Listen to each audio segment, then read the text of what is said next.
Ever wonder how companies find the perfect partners to make their marketing uh, releasing?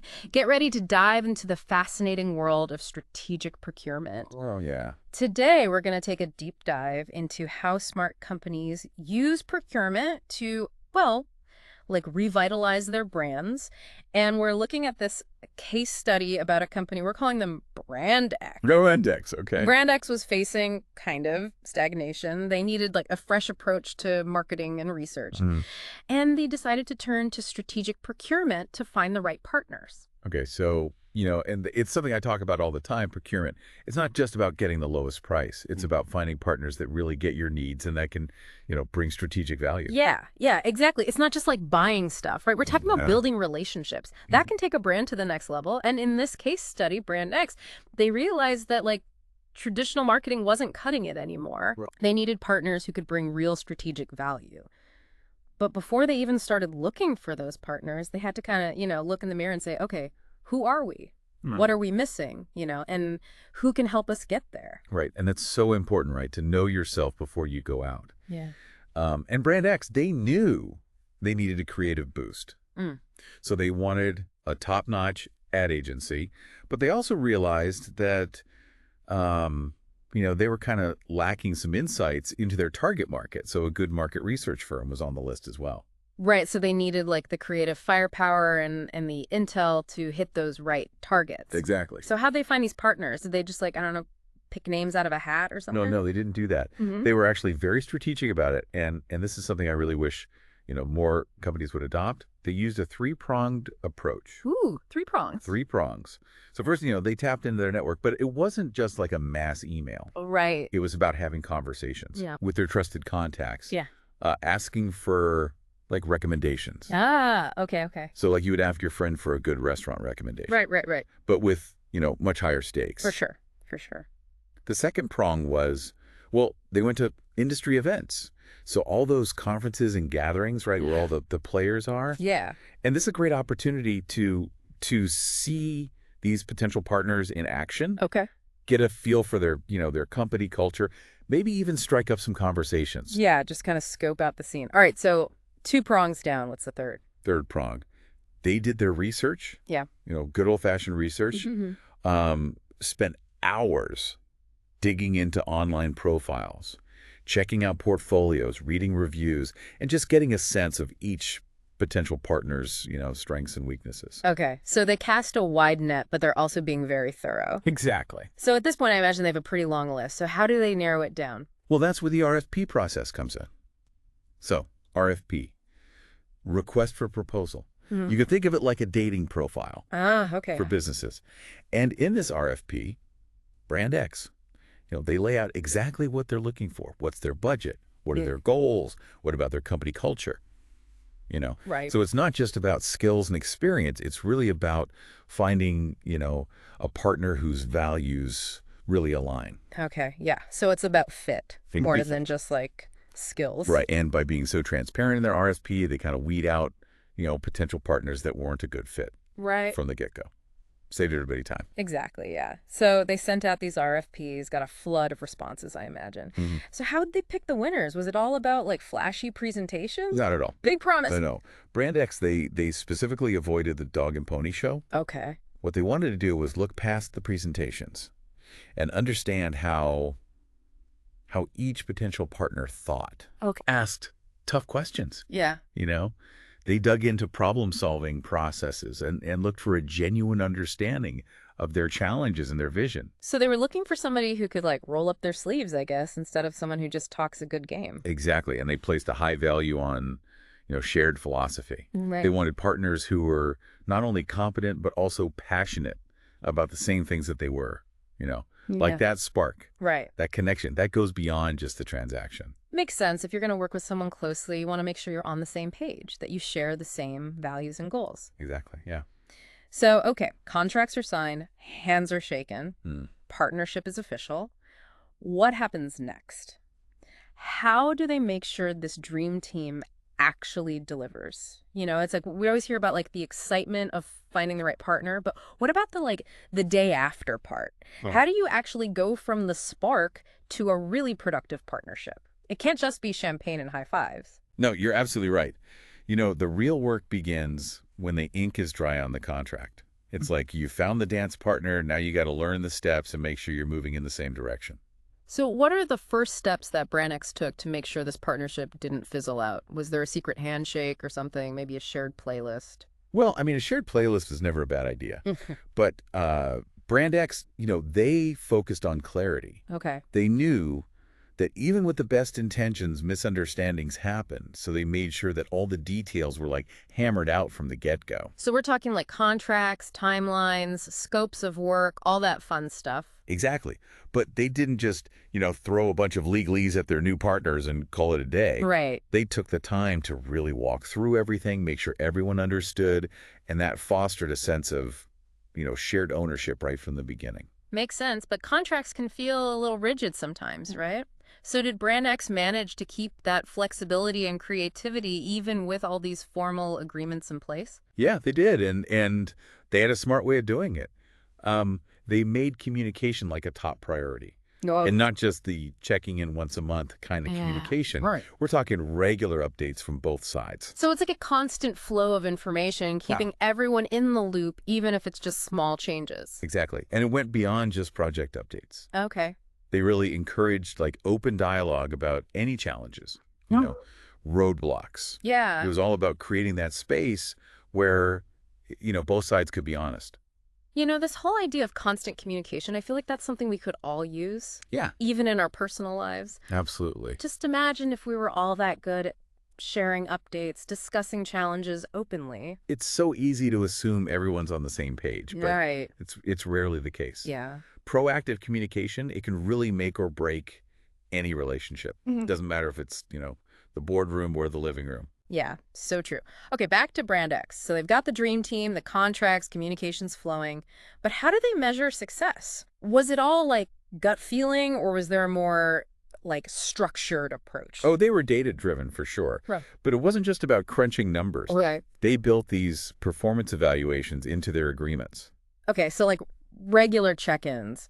But I'm picturing like these super formal, nerve-wracking performance reviews. Oh, no. Remember, this is all about collaboration. So Yeah. these evaluations were framed as conversations. Okay. Open and honest conversations about, what's working, what could be improved, how can we do better together. Okay, so less of a report card and more like a brainstorming session. Exactly. I like that. So did all this effort actually pay off? Did Brandex's strategic approach actually work? Oh, yeah, it did. Big time. Okay, so what happened? Well, their brand awareness it shot up.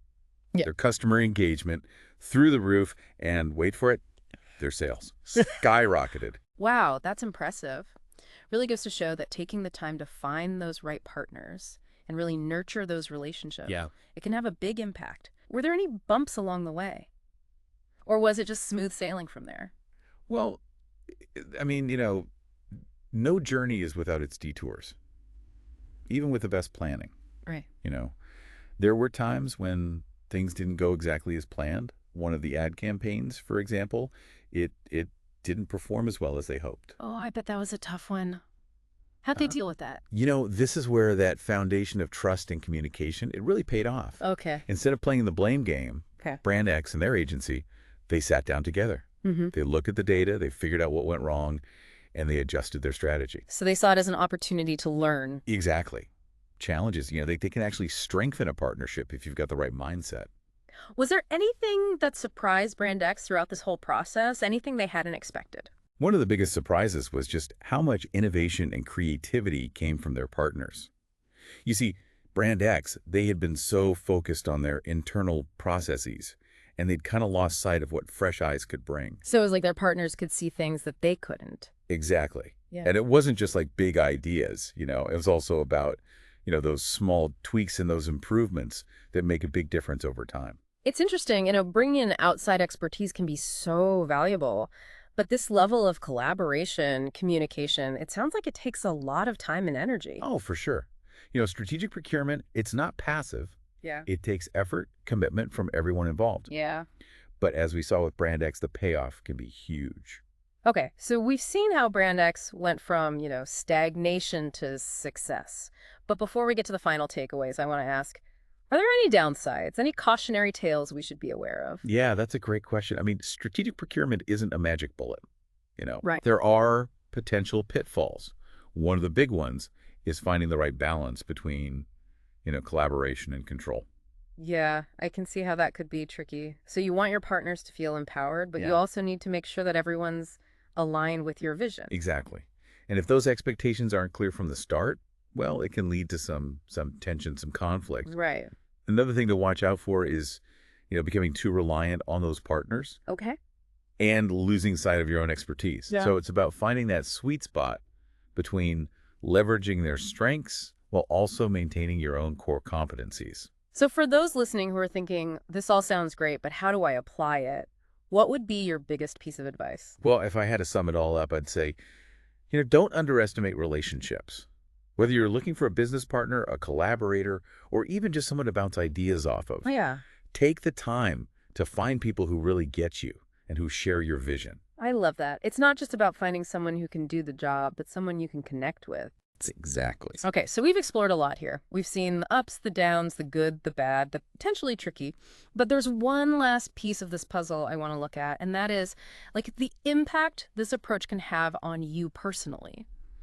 Interesting. Like, think about it. This whole process of finding the right partners, building those relationships, learning from these experts, Yeah. it can make you a better leader, a, a better communicator, even just a more well-rounded person. I think you're onto something there. When you surround yourself with, talented people, passionate people, it pushes you to up your own game. Right. And that growth can have this ripple effect that goes way beyond just that project. And I think that's the perfect place to end this part of our deep dive. When we come back, we'll dig even deeper into like the long-term effects of this approach. And we'll look at some practical tips you can use to start building your own dream team. Stay tuned. Welcome back. So we've been talking about how strategic procurement like totally transformed Brand X's marketing. But the thing is, the impact went way beyond, just boosting sales. Yeah, it wasn't just about the numbers. It was like strategic procurement kind of had this like ripple effect, changing how they did things, how their people thought. Okay, so it wasn't just finding the partners. It was about what those partnerships unlocked within the company itself. Exactly. So what kind of transformation are we talking? Remember how Brand X was kind of stuck, Same old methods, same old everything. Working with those outside experts, it really brought this fresh energy, like throwing open the windows and letting the light in. Yeah, okay, so everyone's suddenly coming up with all these new ideas, taking risks. Was it really that dramatic? It was a definite shift. You could just feel it. People were excited, learning from experts, trying new stuff, pushing themselves. So those strategic partnerships really became this catalyst for growth. Yeah, and here's the thing. Those performance evaluations that were built into the contracts, Right. they weren't just about checking boxes. They were chances for both sides to learn from each other. Ah, so like a two-way mentorship thing. Exactly. So Brand X was learning from the experts, but the experts were also learning from Brand X. Like the agency, they got this deep dive into Brand X's industry, and the market research people, well, they got to see how their data was being used in the real world. Win-win. This makes me think of something a mentor told me once. He said, if you're the smartest person in the room, you're in the wrong room. Oh, I like that. And Brand X really embraced that, right? By surrounding themselves with people who could challenge them, help them see things differently. Yeah, exactly. It's Yeah. about realizing you don't have all the answers, and that getting different perspectives can really lead to those aha moments. But let's be real, being that open-minded, that collaborative, it's not easy for everybody. Right. I'm sure some people at Brand X weren't so thrilled about bringing in outside help. Oh, definitely. Some were a little hesitant, worried that the experts would, take over. So how did they deal with that? Did they have to, like, convince people? They were really smart about it. They involved everyone from the beginning, invited people to be part of choosing the partners, had open discussions, got feedback. So it was about making people feel heard and part of the process. Exactly. And once those initial doubts were out of the way and people saw how well things were going, well, the resistance just disappeared. Yeah, change can be tough. Yeah. But if you do it right, you can create a culture that embraces it. And what's really cool is that this change, this transformation, it didn't just stay inside Brand X. The suppliers, their partners, they started to experience it too. Oh, really? How so? Well, for a lot of them, working with a big company like Brand X, It opened up doors, gave them new challenges. Okay. They got to try new things, learn new skills, even reach new markets. It was like, a rising tide lifts all boats. I love that. So everyone benefited. Yeah, the success of one partner really did fuel the success of the others. This has been a great conversation. We've gone from like the details of contracts to the impact of strategic procurement on, not just the business, but the people involved. Yeah. So before we wrap up, I want to give our listeners something they can, actually use. What's one thing someone can do today to, start applying these principles? Well, here's what I'd say. Find one area where you're feeling stuck or where a fresh perspective could really help. Hmm. And think about who you could connect with, who has expertise in that area. Could be a friend, a colleague, even someone you admire but haven't met. So it's about being proactive, about getting those connections and realizing that someone else might have the answer you're looking for. Yeah, and remember, this isn't about giving up control. It's about recognizing that collaboration is powerful and using all the talent and perspectives around you. Well said. Thanks so much for being here. This has been a fantastic deep dive. It's been a pleasure. Really enjoyed it. And to all our listeners, thanks for tuning in. We hope this has inspired you to think differently about partnerships. Until next time, keep exploring, keep learning, and keep diving deep.